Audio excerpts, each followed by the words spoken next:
اور جب ہم نیکی پر ہماری ایمان پر ہماری موت آئے گی تو پھر اللہ کا وعدہ ہے کہ وہ پھر مومن کے اوپر کوئی خطرہ نہیں. وہ جس دن سب ہر ایک کو معاملات جو ہیں انتہائی خوفناک نظر آ رہے ہوں گے اور قیامت کی ہولناکیاں ہوں گی، مومن کے اوپر کوئی مسئلہ نہیں ہوگا. تو یہ جو آیت نمبر 1 سے 24 تک تنبیہ ہے، جو انذار ہے، جو دھمکی ہے، یہ منکرین توحید و آخرت کو ہے. آیت نمبر 25 سے 38 تک یہ ایک خاص موضوع ہے، تولیت کعبہ کا استحقاق. سبحان اللہ.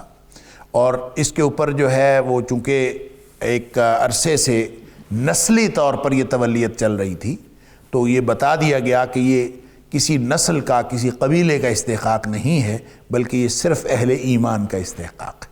آپ کسی نسل سے ہوں، آپ کسی بھی قبیلے سے تعلق رکھتے ہوں، لیکن جو لوگ اہل ایمان ہیں، یہ کعبۃ اللہ اور یہ مسجد حرام اور یہ پورا مکہ شہر، یہ سب کے لیے کامن ہے. ہر شخص کے لیے، ہر شخص کا اس کے اوپر حق ہے. کوئی کسی کو روک نہیں سکتا، اور اس پہ رہنے کے لیے بھی جو استحقاق ہے وہ تمام اہل ایمان کا ہے.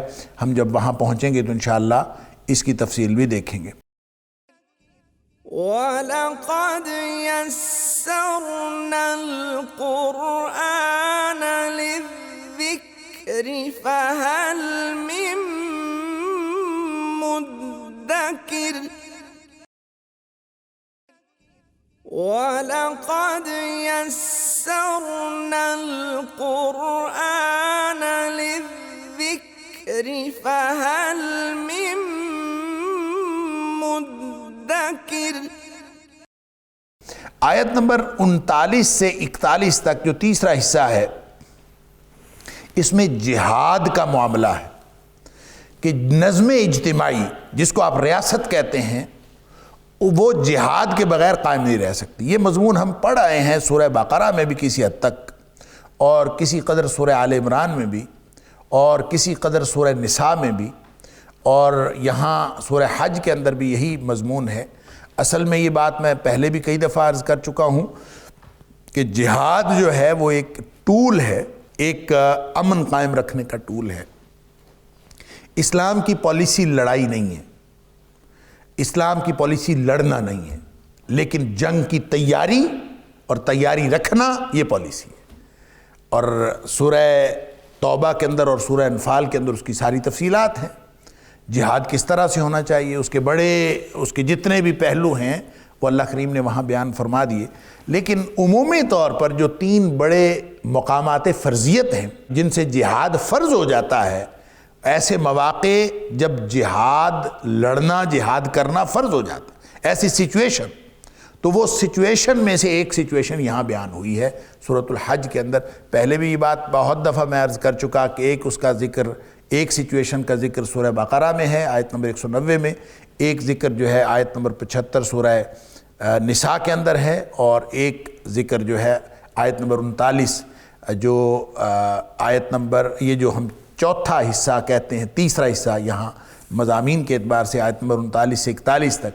تو یہاں نظم اجتماعی کے لیے، ریاست کے لیے جہاد کی بہت ضرورت ہوتی ہے، اس لیے کہ داخلی استحکام اور خارجی استحکام، جب تک ریاست کے پاس داخلی اور خارجی استحکام کے لیے کوئی ٹول نہ ہو تو نظریاتی اور جغرافیائی سرحدیں محفوظ نہیں رہ سکتی.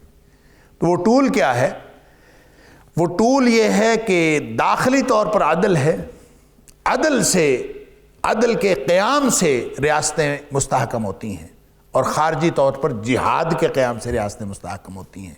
لہٰذا یہاں آیت نمبر 39 سے 41 تک نظم اجتماعی یا ریاست آپ کہہ لیجئے کہ اس کے لیے جو جہاد کی اہمیت ہے، خاص طور پر اس کی نظریاتی اور جغرافیائی سرحدوں کی حفاظت کے لیے. اور جو چوتھا حصہ ہے آیت نمبر 42 سے آیت نمبر 62 تک، اس کو آپ کہہ لیجئے کہ وہاں اس وارننگ اور جو انذار تھا، جس کا شروع میں نے عرض کیا کہ سورت کے شروع میں بھی اس کا ذکر ہے.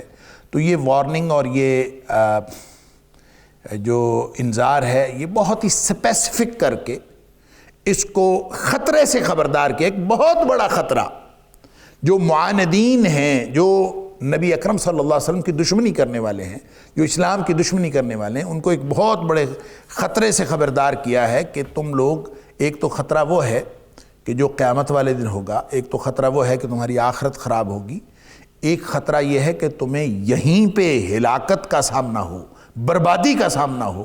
تو یہ وارننگ اسپیسیفکلی یہاں آیت نمبر 42 سے 62 تک دی گئی ہے، اور آیت نمبر 63 سے لے کر آیت نمبر 78 یعنی سورت کے اختتام تک آپ کہہ سکتے ہیں کہ دلائل توحید بھی ہیں، اور 3 حوالوں سے ہدایات دی گئی ہیں اہل ایمان کو۔ ایک دعوت ہے، ایک عبادت ہے، اور ایک جہاد ہے۔ یعنی دعوت، عبادت اور جہاد، تینوں کی ہدایت دی گئی ہے اہل ایمان کو، اور 7 دلائل توحید ہے۔ یوں یہ سورت جو ہے وہ اپنے پورے مضامین کا احاطہ کر کے اپنے اختتام کو پہنچتی ہے۔ تو آج انشاءاللہ ہم اس کا آغاز کر رہے ہیں۔ اس کو اگر ہم مرکزی مضمون اس کا کیا بنے گا، یعنی یہ تو 4-5 حصے ہم نے مضامین کے، تو ان کو آپ اگر آپس میں جوڑ لیں کسی طریقے سے تو یہ مرکزی مضمون بن جاتا ہے۔ کیا مطلب کہ اس میں مشرکین اور معاندین کے ساتھ مجادلہ کے بعد ان کے اوپر فرد جرم عائد کی گئی۔ مجادلہ یہ ہوتا ہے کہ آپ دلائل کا تبادلہ کریں اور ان کے باطل عقائد کا، قرآن یہی کرتا ہے کہ ان کے باطل عقائد کی نشاندہی بھی کرتا ہے، اور نشاندہی کر کے ان کے خلاف دلائل دے کر ان کا بطلان کرتا ہے، اور بطلان کرنے کے بعد فرد جرم عائد ہوتی ہے۔ تو یہ فرد جرم بھی عائد کی گئی ہے، اور ساتھ عملی جہاد اور مسلح مزاحمت کے آغاز کا اندیہ دیا گیا ہے کہ اگر آپ لوگ باز نہیں آؤ گے تو تمہارے خلاف جو ہے مسلح مزاحمت جو ہے وہ شروع ہو سکتی ہے۔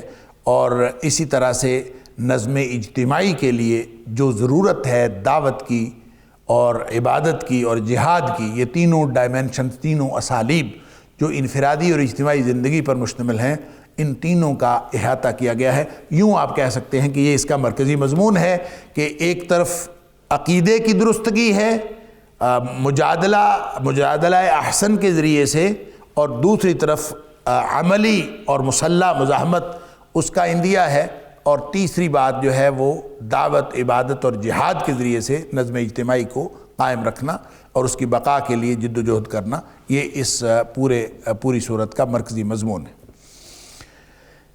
پہلی آیت کو جب ہم دیکھتے ہیں، اعوذ باللہ من الشیطان الرجیم، بسم اللہ الرحمن الرحیم، یا ایھا الناس اتقوا ربکم، اے کائنات کے لوگو اپنے رب سے ڈرو، ان زلزلۃ الساعۃ شیء عظیم، بے شک جو قیامت کا زلزلہ ہے وہ بہت ہی بڑی چیز۔ اللہ اکبر۔ تو اس میں ایک تو خطاب کا انداز جو میں نے پہلے بھی عرض کر دیا، یا ایھا الناس، اے لوگو، اس میں ساری انسانیت کو، کیونکہ جو انسان ہے کچھ اصول ایسے ہیں جو اللہ کریم نے اہل ایمان کے لیے اور رکھے ہیں اور اہل کفر کے لیے اور، کچھ اصول ہیں جو ساری انسانیت کے لیے ایک جیسے، جو سب کو ایک سامنا کرنا پڑے گا اور جن حالات سے دوچار ہونا پڑے گا۔ تو ظاہر ہے قیامت سب پر آنی ہے، اور قیامت آنی بھی اچانک ہے، تو اس کا جو زلزلہ ہے بہت بڑی چیز ہے۔ اللہ سے ڈر جاؤ، یا ایھا الناس، اے کائنات کے لوگو، اتقوا ربکم، اپنے رب سے ڈر جاؤ۔ ڈرنا کیا ہے؟ اللہ کو خوفناک اور ڈرانے والی چیز نہیں ہے، پہلے کئی دفعہ بات ہو چکی۔ اتقوا کا معنی یہ ہے کہ اپنی زندگی کے جو ترجیحی معاملات، اپنی زندگی کا جو اسلوب اور منہج ہے، اس کو اس ترجیحی نقطے پر ترتیب دے لو۔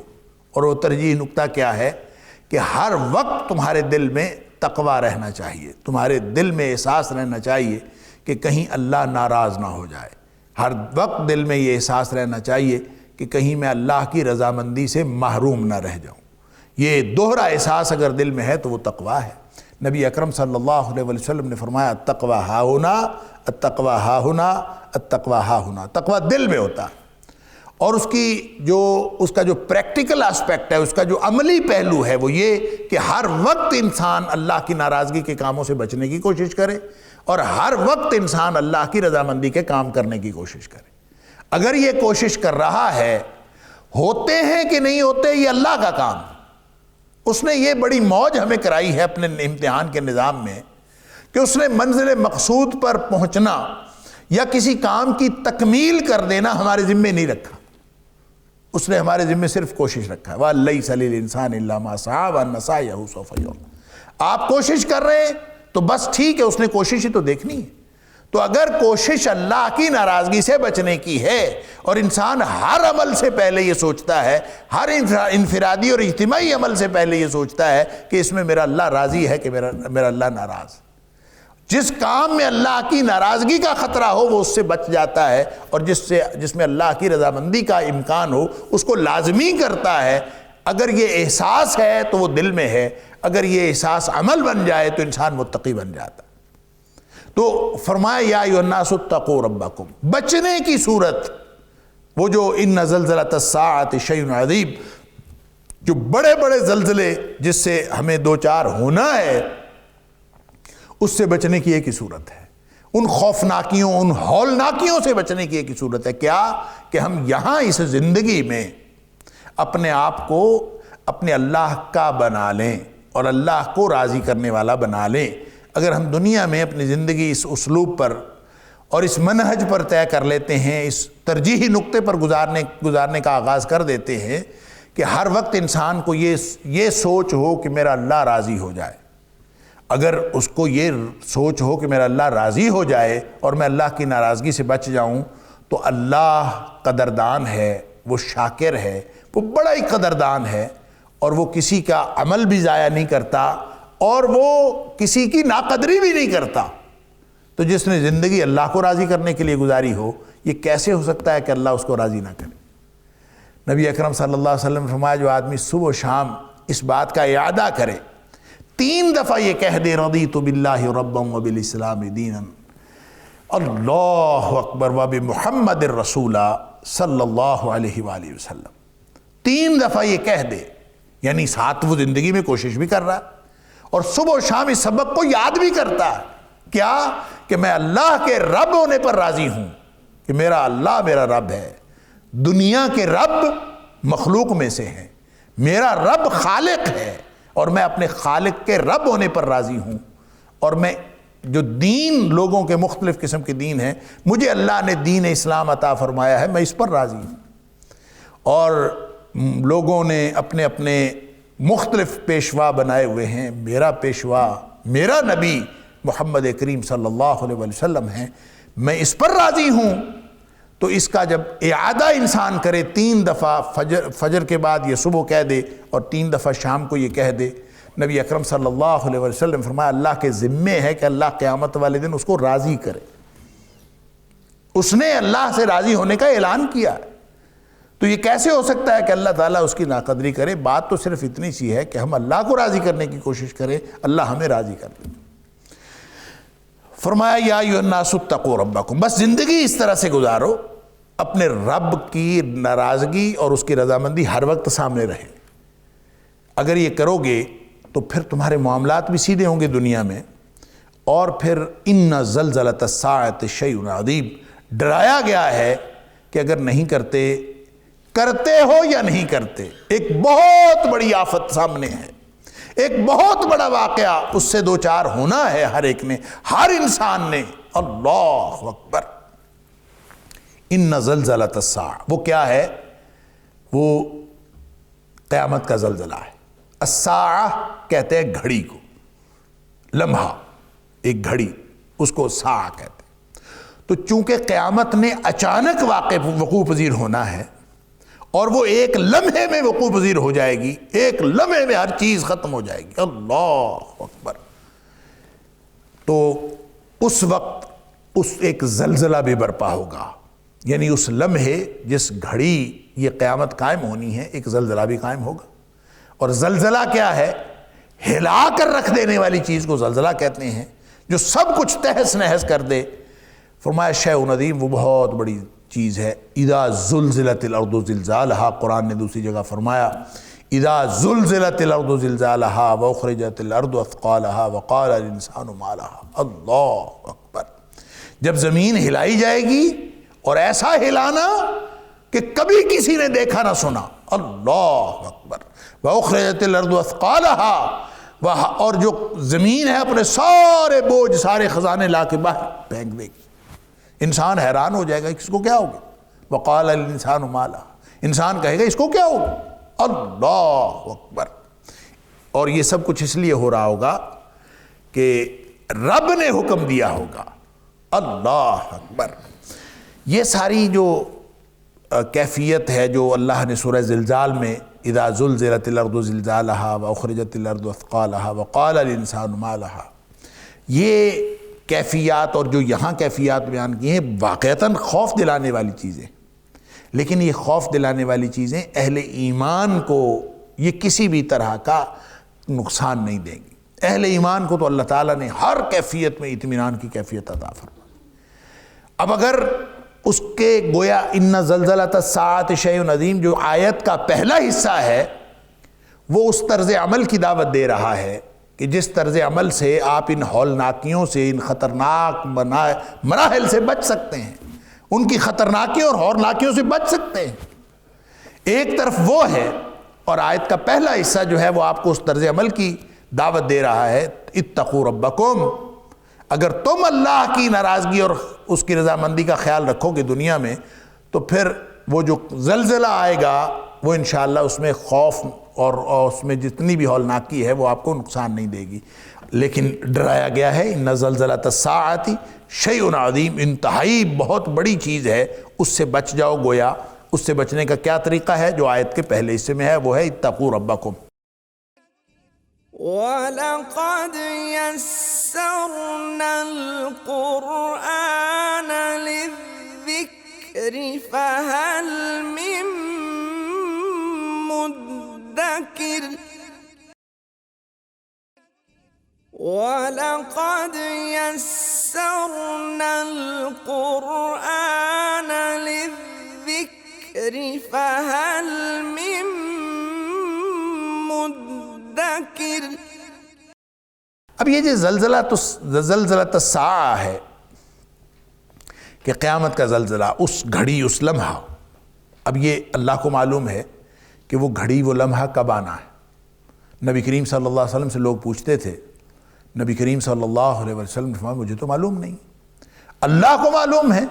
اور عندہ علم الساعہ، قیامت کے آنے کا وہ گھڑی کب قائم ہوگی اس کا علم اللہ کے پاس ہے، ہمارے پاس علم نہیں. نشانیاں البتہ دنیا میں آئی ہیں، اور نشانیاں اس لیے ہیں کہ تاکہ وہ تو آنی ہے اچانک، بغتتاً، وہ تو اچانک آنی ہے، اور اس کے آنے سے پہلے پہلے ہم نصیحت پکڑ لیں. اصل میں ہمیں اس لیے نشانیاں بتا کے خبردار کر دیا گیا ہے. اور جب حضرت جبریل علیہ السلام نے انسانی شکل میں آ کے نبی کریم صلی اللہ علیہ وسلم سے سوال کیا تھا اخبرنی عن الساعہ، قیامت کے بارے میں بتائیے، جبریل علیہ السلام کے سامنے نبی اکرم صلی اللہ علیہ وسلم نے یہی بات ارشاد فرمائی تھی، مل مسئول عنہا بعلم من السائل، کہ جتنا علم پوچھنے والے کے پاس ہے اتنا ہی علم اس کے پاس ہے جس سے سوال پوچھا جا رہا. کیا مطلب؟ نہ تمہیں پتہ ہے قیامت کب آنی ہے، نہ مجھے پتہ ہے کب آنی ہے. اللہ اکبر.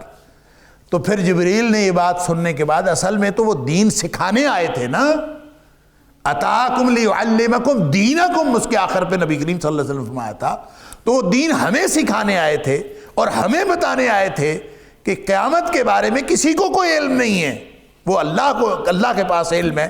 اچانک قیامت آنی ہے، لیکن اس کے آنے سے پہلے پہلے جتنا ہو سکتا ہے اس کی تیاری کر. اور وہ تیاری کیا ہے؟ وہ نصیحت پکڑنا ہے. اور نصیحت اگر کوئی شخص قیامت کے آنے سے پہلے پہلے پکڑ رہا ہے، اگر نصیحت پکڑ رہا ہے تو اس کا مطلب ہے کہ اس کا فائدہ ہو رہا.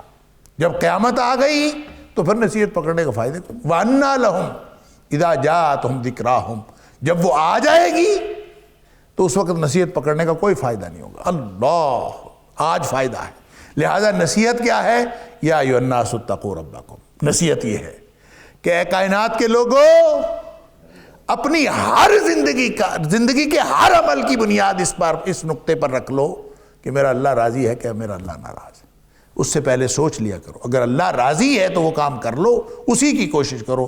اللہ کو راضی کرنے کی کوشش کرو اور اللہ کی ناراضگی سے بچنے کی کوشش کرو. اگر یہ ہے تو انشاءاللہ اگلے معاملات ٹھیک ہو جائیں گے. ان زلزلۃ الساعۃ شیء عظیم، قیامت کا زلزلہ ہے وہ بہت بڑی چیز. اب یہ زلزلہ قیامت کا کب ہے؟ کس زلزلے کی بات کی گئی؟ ظاہر ہے زلزلہ فعللہ کے وزن پہ ہے، اور اس سے مراد کسی چیز کو زور سے ہلانا، اور وہ قیامت کس طرح سے قائم ہوگی نبی اکرم صلی اللہ علیہ وسلم نے فرمایا کہ یہ ہمیں تو یعنی تصور تو قائم نہیں کیا جا سکتا، لیکن کچھ ڈسکرپشن نبی کریم صلی اللہ علیہ وسلم نے دی کہ زمین ایسے ہل رہی ہوگی جیسے یہ عرش کے ساتھ لٹکی ہوئی ہو اور اس کو کوئی ہلا رہا ہو، اور پینڈولم کی طرح یہ بالکل ایسے ہل رہی ہو۔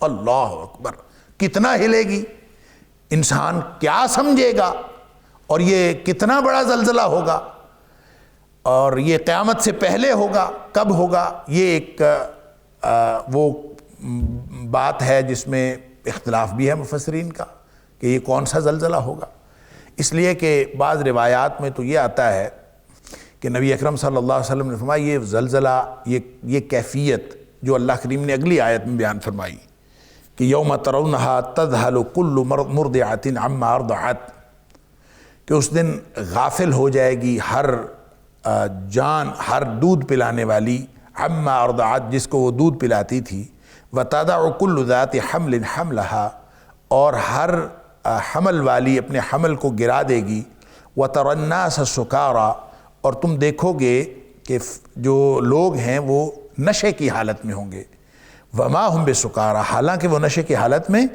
نہیں ہوں گے، ولکن عذاب اللہ شدید، اللہ کا عذاب بڑا سخت ہوگا، اس وجہ سے لوگ ایسے نظر آئیں گے جیسے وہ نشے کی حالت میں ہوں۔ سکارا سکران کی جمع ہے، سکارا نشے، حالانکہ وہ نشے میں نہیں ہوں گے، یہ ایک مجازی طور پر ایک بیان کیا گیا، اور اہل علم کہتے ہیں مجاز وہ ہوتا ہے جس کے غلط ہونے کے امکانات بھی ہوں، جس کے اثبات اور نفی دونوں کے امکانات، لہٰذا وہ نشے کی حالت میں نظر آئیں گے، ہوں گے نہیں، اصل میں تو نشہ نہیں ہوگا۔ اور دودھ پلانے والی اپنے دودھ پلانے والے بچے کو بھول جائے گی۔ دنیا کائنات میں کوئی کنسرن اگر کوئی ایگزامپلری مثالی کنسرن اگر کبھی دنیا میں کسی نے دیکھا ہے تو وہ ماں اور دودھ پینے والے بچے کا ہے۔ دودھ پلانے والی ماں اور دودھ پینے والا بچہ، ماں خود مر جاتی ہے اپنے بچے کو بچاتی ہے، اور دنیا میں لوگوں نے اگر کوئی منظر دیکھا ہے کہ کوئی موت کے وقت بھی اپنے آپ کو موت کے منہ میں دھکیل دے اور اپنے ساتھی کو بچا لے تو وہ صرف دودھ پلانے والی ماں اور دودھ پینے والے بچے کا تعلق ہے، اس کے علاوہ کوئی تعلق دنیا میں کبھی کسی نے نہیں دیکھا۔ موت کے وقت ہر شخص جو ہے وہ اپنی جان کو سامنے رکھتا ہے، اپنی جان بچاتا ہے، دوسروں کو نہیں۔ لوگ کہتے ہیں کہ اس کی مثال اگر آپ نے دیکھنی ہو تو جتنے ایکسیڈنٹ ہوتے ہیں گاڑیوں کے، تو آپ جا کے یہ بلال گنج یا کوئی ایسی جگہ جہاں پہ کباڑ خانہ ہو، جہاں پہ ایکسیڈنٹڈ گاڑیاں آتی ہیں، تو جا کے آپ ان کا مطالعہ کریں تو آپ کو یہ معلوم ہوگا کہ جو دائیں سائیڈ ہے نا، جس طرف ڈرائیور بیٹھتا ہے، اس کے پارٹس آپ کو آسانی سے مل جاتے ہیں نسبتاً ان پارٹس کے جو لیفٹ سائیڈ پہ ہیں، کیونکہ جو بھی ڈرائیور ایکسیڈنٹ جب ہوتا ہے تو اس کی کوشش ہوتی ہے کہ میرا حصہ میں بچ جاؤں، وہ اپنے آپ کو بچانے کی کوشش کرتا ہے۔ ڈرائیور میں جو گاڑی میں جو مرضی بیٹھا ہو، چاہے اس کی بیوی بیٹھی ہو، چاہے اس کے ماں باپ بیٹھے ہوں، چاہے اس کے بہن بھائی بیٹھے ہوں، جو بھی ہو، یہ انسان کی فطرت ہے کہ جب موت سامنے نظر آتی ہے تو انسان اپنے آپ کو بچانے کی کوشش کرتا ہے۔ لیکن ایک واحد ہستی ہے ماں، جو کبھی بھی وہ اپنے آپ کو بچانے کی کوشش نہیں کرتی، وہ اپنے بچے کو بچانے کی کوشش۔ لہذا دنیا کائنات میں آپ ایسے مناظر ہزار دیکھیں گے کہ جہاں کہیں کوئی مصیبت، کوئی آفت آئی تو ماں نے اپنے بچے کو بچانے کی کوشش کی ہے، وہ اس نے اپنی جان قربان کر دی ہے لیکن اس نے اپنے بچے کو بچانے کی کوشش کی۔ یہ اللہ تعالیٰ نے رشتہ ایسا بنایا ہے، لیکن یہ کیا ہے کہ ان زلزلۃ الساعۃ شیء عظیم، قیامت کا زلزلہ اتنا بڑا ہوگا کہ یوم ترونہا تذہل کل مرضعۃ عما ارضعت، بھول جائے گی، غفلت کا شکار ہو جائے گی۔ یہ جو ذہول ہوتا ہے نا، ذہول، تذہل، ذہل یذہل، یہ جو ذہول ہے نا، یہ ایک ایسی غفلت کو کہتے ہیں جس کے اندر دہشت موجود، خوف موجود، ایسی غفلت کہ آدمی خوف میں مبتلا ہو جائے۔ تو اس دن ایک ایسی کیفیت ہوگی کہ مائیں، جو دودھ پلانے والی مائیں ہیں، اپنے دودھ پیتے بچوں کو بھول جائیں۔ اور خوف اور دہشت کی وجہ سے بھول جائیں گے. اللہ اکبر. اور ساتھ فرمایا وَتَضَعُ كُلُّ ذَاتِ حَمْلٍ حَمْلَهَا. اچھا یہاں پہ ایک اور بات بھی بڑی خوبصورت، ایک لطیف نکتہ ہے. مرضعہ، یہاں پہ تائے تانیث کے ساتھ مرضعہ. اہل علم کہتے ہیں کہ جو کام یا جو باتیں خواتین کے لیے خاص ہیں اس کے ساتھ تائے تانیث بالعموم استعمال نہیں کی جاتی. مثلا دودھ پلانا ہے تو مرد نے تو نہیں پلانا نا، وہ تو عورت نے ہی پلانا ہے، یہ عورت کا خاص کام. تو کبھی بھی آپ یہ عام طور پہ مرضع بس عین کے ساتھ استعمال ہوتا ہے، اس کے ساتھ تائے تانیث استعمال نہیں ہوتی. اسی طرح حمل چونکہ صرف خاتون کا کام ہے اس لیے حاملہ عام طور پہ استعمال نہیں ہوتا، حامل استعمال ہوتا ہے عربی زبان میں. اسی طرح حیض جو ہے اس کے بارے میں حائض استعمال ہوتا ہے، حائضہ عورت کے بارے میں. اور حائضہ تائے تانیث عام طور پہ استعمال نہیں ہوتی کیونکہ یہ وہ کام ہیں جو صرف خواتین کے ساتھ مخصوص ہیں، مرد کے ساتھ ہو ہی نہیں سکتے، اس لیے ان کے ساتھ تائے تانیث بالعموم استعمال نہیں ہوتی. لیکن استعمال ہوتی بھی ہے، جیسے یہاں استعمال ہوئی ہے مرضعہ، یہاں پہ تائے تانیث استعمال ہوئی ہے. تائے تانیث اس وقت استعمال ہوتی ہے جس وقت وہ اس حالت میں ہو عملی طور پر، یعنی جس وقت وہ عملی طور پر اس حالت میں ہے اس وقت کے لیے تائے تانیث استعمال ہوتی. یعنی مرضع اگر عین کے ساتھ ہو تو اس کا مطلب بھی دودھ پلانے والی ماں ہی ہوگا، مرد نہیں ہو سکتا، یعنی اس کا معنی مؤنث ہی ہے. حامل اگر لکھا ہو تو اس کا معنی بھی عورت ہی ہے، حاملہ عورت ہی ہے. اور حائض اگر ہو تو اس کا معنی بھی حیض والی عورت ہی ہے. لیکن جب حائضہ تائے تانیث کے ساتھ لکھا جائے یا حاملہ تائے تانیث کے ساتھ لکھا جائے یا مرضعہ جیسے یہاں لکھا گیا ہے تائے تانیث کے ساتھ، تو اس کا مطلب ہوتا ہے کہ اس وقت جس وقت کی بات کی جا رہی ہے اس وقت وہ اس حالت میں ہے. کیا مطلب؟ کہ دودھ پلانے والی ماں نہیں ہے بلکہ دودھ پلا رہی ہے. جو دودھ پلا رہی ہے اور دودھ پلاتے ہوئے بچے کو اپنی چھاتی سے الگ کر کے اس کو بھول جانا، یہ تو بہت ہی بڑی بات ہے. مائیں تو جس کو دودھ پلایا ہوتا ہے اس کو کبھی نہیں بھولتی اور اس کے لیے جانیں قربان کر دیتی ہیں، اور جس وقت بچے کو چھاتی سے لگایا ہوا ہو اس وقت بھی بھول جائے گی. اللہ اکبر. یہ ہے اس کے اندر جو مرضعہ جو تائے تانیث کے ساتھ لکھا ہے، تو اس کا مطلب ہے ماں اس وقت اپنے بچے کو بھول جائے گی جس وقت اس نے اپنی چھاتی سے لگایا ہوگا اور دودھ پلا رہی ہوگی. دہشت کی وجہ سے بھول جائے گی، اس کو پتہ ہی نہیں ہوگا کہ میری چھاتی سے کوئی لگا تھا. اللہ، اتنا بڑا زلزلہ، اتنی بڑی گھبراہٹ کی کوئی گھڑی، اتنا بڑا کوئی موقع. اللہ اکبر. یوم ترونہا تذہل کل مرضعۃ عما ارضعت. جس کو دودھ پلایا تھا جب پلا رہی تھی اس کو بھول جائے. وَتَضَعُ كُلُّ ذَاتِ حَمْلٍ حَمْلَهَا. ہر حمل والی، اب یہاں پہ بھی اگر حامل کہہ دیا جاتا تو بات مکمل تھی. ذات حمل کا مطلب جس کے اندر حمل ہوگا، اس وقت وہ حمل والی ہوگی، حاملہ ہوگی، اور وہ اپنا حمل گرا دے گی خوف سے اور اس کیفیت سے. حمل والی کا حمل گر جائے گا. اور اس میں صرف انسانوں کی بات نہیں ہے، ہر جاندار ماں کی بات ہے. دنیا کائنات کی جو بھی ماں ہے وہ اپنے حمل والیاں حمل کو گرا دیں گی، اور پھر یہ کیفیت ہوگی. وَتَرَى النَّاسَ سُكَارَىٰ. آپ دیکھیں کہ لوگ نشے کی حالت میں ہیں. وَمَا هُمْ بِسُكَارَىٰ. اور حالانکہ وہ نشے کی حالت میں نہیں ہوں گے. وَلَٰكِنَّ عَذَابَ اللَّهِ شَدِيدٌ. اور لیکن اللہ کا عذاب بڑا شدید ہوگا. اب سوال یہ پیدا ہوتا ہے کہ یہ زلزلہ کون سا ہے، کب آئے گا زلزلہ؟ اکثر لوگوں نے اور اکثر مفسرین نے اس سے مراد زلزلہ لیا ہے بعد از قیامت کا. قیامت کے زلزلے، قیامت کے وقوع پذیر ہونے کے بعد ایک واقعہ، اس دنیا کے تباہ و برباد ہونے کے بعد. کیونکہ نبی اکرم صلی اللہ علیہ وسلم نے فرمایا، بخاری شریف کی حدیث ہے، اور یہ حدیث بخاری میں بھی ہے، یہ حدیث مسلم شریف میں بھی ہے، مختلف کتابوں میں، اور صحیح حدیث ہے۔ اس حدیث کو بنیاد بنا کر مفسرین نے اکثر نے یہ کہا ہے کہ یہ زلزلہ بعد کی بات، یہ زلزلہ وہ نہیں ہے جس کو ہم سمجھ رہے ہیں کہ قیامت آئے گی اور ایک زلزلہ آئے گا، کیونکہ اس کے بارے میں بھی میں یہ عرض کر دوں کہ حدیث میں نفخہ جو ہے نا، نفخہ، اس کے ایک حدیث کے اندر 3 نفخوں کا ذکر ہے کہ نفخے 3 ہوں گے۔